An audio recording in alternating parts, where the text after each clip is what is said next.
तो दोस्तों स्वागत है आप लोगों का 2023 की एक नई एनिमे के अंदर जिसका नाम है सोलो लेवलिंग। और आप में से बहुत सारे लोग इस एनिमे का काफी समय से इंतजार भी कर रहे थे। तो चलिए इस एनिमे को शुरू करते हैं, लेकिन उससे पहले चैनल को अभी तक सब्सक्राइब अगर नहीं कर रखा है तो चैनल को सब्सक्राइब कर देना, और अगर वीडियो पसंद आए तो वीडियो को भी लाइक कर देना। सोलो लेवलिंग के एपिसोड नंबर 1 की शुरुआत में हम लोग अपने मेन कैरेक्टर को देखते हैं जो कि काफी ज्यादा घायल होता है। जिसके बाद वो बताता है कि मेरा नाम सांग जिन वू है और मेरी रैंक ई है, यानी कि मैं ई रैंक का हंटर हूँ। और हंटर गिल्ड के अंदर मेरी जो रैंक है वो सबसे लोएस्ट है और मैं सबसे कमजोर हंटर हूँ। और मैंने कभी भी नहीं सोचा था कि मेरे साथ कुछ ऐसा होगा। हाँ, मैंने ऐसा कभी नहीं सोचा था। जिसके बाद यहाँ पर उसके ऊपर काफी सारी चीजें जो यहाँ पर अटैक करती हैं और इस तरह हमारा ये सीन कट होता है। अगले सीन में हम लोग यहाँ पर एक सिटी को देखते हैं जहाँ पर हमारा मेन कैरेक्टर अभी भी बस से उतरा होता है। जिसके बाद वो बताता है मैं एक ई रैंक का हंटर हूँ। हालांकि मेरे को अपने आप को भी एक हंटर कहते हुए शर्म आती है। मैं काफी ज्यादा कमजोर हूँ और मेरे पास किसी भी प्रकार की कोई भी रीजनरेशन एबिलिटी भी नहीं है। और मैं जितनी बार भी डंजन के अंदर जाता हूँ हर बार घायल होकर ही बाहर आता हूँ, और कई बार तो मैं मरते मरते बचा हूँ।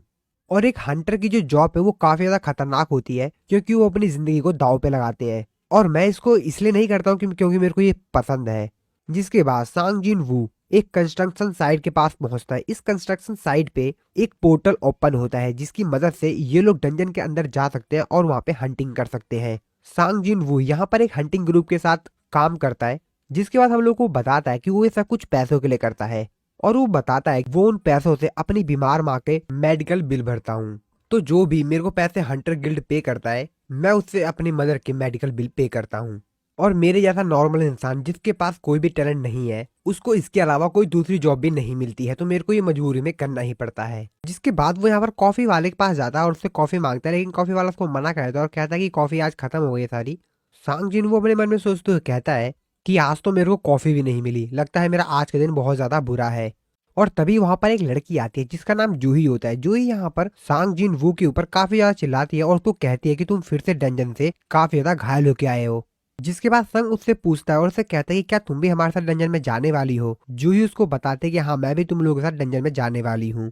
जिसके बाद जूही उससे पूछती कि मेरे को पहले ये बताओ कि तुम्हारे चेहरे पर ये चोट कैसे लगी। संग उसको कहता है कि मेरे को नहीं पता, शायद ये मेरे को जब मैं हंटिंग कर रहा था तब उसके दौरान मेरे को चोटें लग गई होंगी। जिसके बाद ये दोनों एक जगह पर बैठ के बातें करते हैं। जिसके बाद जूही उससे पूछती है कि अच्छा मेरे को ये बताओ कि आखिरकार ऐसा क्या हुआ था हंटिंग के दौरान कि तुमको इतनी ज्यादा चोटें लग गई। जूही उससे कहते हैं क्या तुम इतने ज्यादा यहाँ पर घायल हो गए थे कि तुमको हॉस्पिटल जाना पड़ा। संग उसको बताता है कि हाँ बिल्कुल। संग जिसके बाद उसको बताता है कि हम लोग ई रैंक के डंजन में थे और बाकी सभी लोग जो भी उस डंजन के अंदर गए हुए थे उनमें से सिर्फ मेरे को ही यहाँ पर घायल हुआ, यानी कि सिर्फ मैं ही घायल हुआ उनमें से। जूही उसको कहती है क्या ऐसे कैसे हो सकता है। सांग उसको बताता है कि असल में यहाँ पर जितने भी मेरे साथ बाकी लोग गए हुए थे वो हायर रैंक के थे, तो इसीलिए उन लोगों ने अपने साथ हीलर नहीं लेकर गए थे, और जब मैं यहाँ पर जख्मी हुआ तो वहां पर हीलर था ही नहीं। जिसपे जूही उनके ऊपर काफी ज्यादा गुस्सा करते हुए कहती है कि वो लोग हीलर क्यों नहीं लेकर गए। संग उसको कहता है कि अरे नहीं सही है, कोई दिक्कत नहीं है, ऐसा इसीलिए हुआ क्योंकि मैं कमजोर हूँ।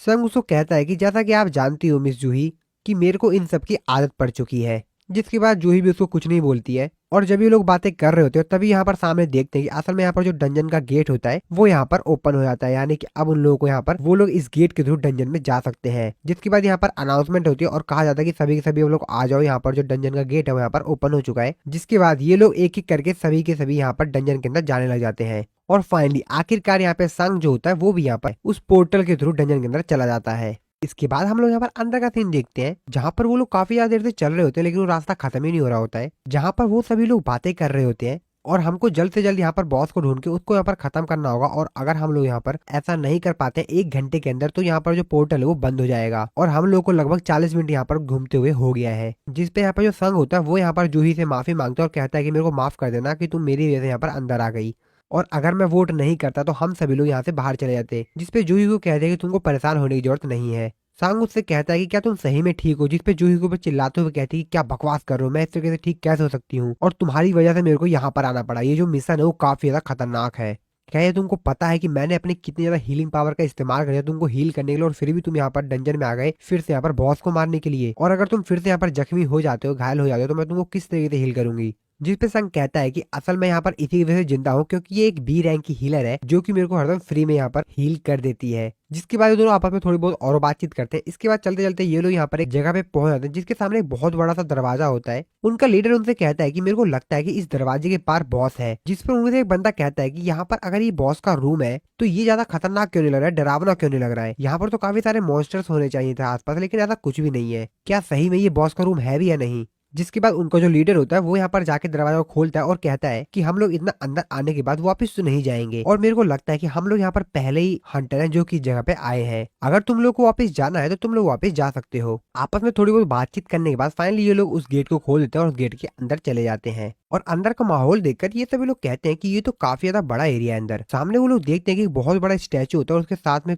काफी ज्यादा छोटे छोटे स्टैचू होते हैं। और वो जो छोटे स्टैचू होते हैं उनमें से किसी के पास तो वीपन्स होते हैं, किसी के पास म्यूजिकल इंस्ट्रूमेंट होते हैं और कई के पास और भी दूसरे प्रकार के हथियार होते हैं। जिसके बाद वो सभी लोग सामने बीच में जो कि बड़ा सा स्टैचू होता है उसको देखते हुए कहते हैं कि क्या ये इन सभी लोगों का बॉस है, क्योंकि इन सभी स्टैचू में से यही सबसे बड़ा स्टैचू लग रहा है। लेकिन वो जो लीडर होता है वो कहता है कि अरे नहीं, ये कैसे बॉस हो सकता है, ये तो एक स्टैचू है सिर्फ। जिसके बाद वो सभी लोग आसपास हर जगह चेक करते हैं और यहाँ पर बताते हैं कि आसपास यहाँ पर कुछ भी नहीं है, यहाँ पर एक भी मॉन्स्टर नहीं है। सामने बस ये जो स्टैचूज दिख रहे हैं यही सब स्टैचूज है, इन स्टैचूज के अलावा यहाँ पर कुछ भी नहीं है। उनका लीडर साइड में रख के किसी चीज को देख रहा होता है। तभी उनमें से जो एक बंदा होता है वो कहता है कि सर यहाँ पर आइए, यहाँ पर देखिए, यहाँ पर स्टैचू पे कुछ लिखा हुआ है। जिसके बाद उनका जो लीडर होता है वहाँ स्टैचू के पास जाता है और वहाँ पर पढ़ने लग जाता है कि उस स्टैचू में क्या लिखा हुआ है। और हेडिंग के टॉप पे लिखा हुआ होता है कार्थीनो टेम्पल्स कॉमेंडमेंट्स।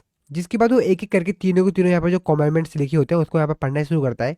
सबसे पहली होती है लॉर्ड की पूजा करो, और दूसरी लिखी होती है लॉर्ड की तारीफ करो, और तीसरी होती है अपने वफादारी को साबित करो। और तभी जूही जो होती है वो सांग से कहती है कि उधर देखो। मेरे को ऐसा क्यों लग रहा है कि वो जो स्टैचू है उसकी आंखें हिल रही है, वो जो बड़ा वाला बॉस है उसकी आंखें। जिस पे संग कहता है कि हाँ मेरे को तो ऐसा नहीं लग रहा है। और तभी उसको एहसास होता है और कहता है कि मेरे को यहाँ पर कुछ गड़बड़ क्यों लग रहा है। जिसके बाद उनका लीडर बताता है कि असल में इन कमेंटमेंट्स के नीचे लिखा हुआ है कि जो इनको फॉलो नहीं करेगा वो इस रूम से जिंदा वापस बाहर नहीं जा पाएगा। और ऐसा कहने साथ ही यहाँ पर जो दरवाजा होता है वो भी यहाँ पर बंद हो जाता है, जिसको देखकर सभी लोग वहाँ पे काफी ज्यादा घबरा जाते हैं, काफी ज्यादा डर जाते हैं। उनमें से जो एक बंदा होता है वो कहता है कि तुम लोग तो बेमतलब में डर गए, रुको मैं यहाँ पर अभी जाके दरवाजा खोलता हूँ। और वो उन लोगों से कहता है कि यहाँ पर जो भी खजाना वगैरह मिलेगा वो तुम लोग रख लेना, मैं तो बस यहाँ से बाहर जा रहा हूँ। और जैसे वो यहाँ पर जाके गेट को छूता है तभी उनको जो लीडर होता है वो चिल्लाते हुए कहते हैं रुको, दरवाजा गेट मत छूना, वहां से पीछे हटो। और तभी हम लोग देख देंगे वहां पर जो एक स्टैचू होता है वो यहाँ पर उसके ऊपर एक कुल्हाड़ी चलाता है और उसको मार देता है और फिर से अपने पोजीशन में जाके खड़ा हो जाता है। जिसको देखने के बाद यहाँ पर जितने भी लोग होते हैं काफी ज्यादा हैरान होता है, काफी ज्यादा डर जाते हैं, क्योंकि उनमें से जो उनका एक साथी है वो मारा जा चुका है। संग और जिन्हू दोनों काफी ज्यादा घबरा जाते हैं। जिसपे जिन्हू कहती है कि अगर ये वाला स्टैचू हिल सकता है इसका मतलब यहाँ पर जितने स्टैचू है क्या ये भी हिल सकते हैं।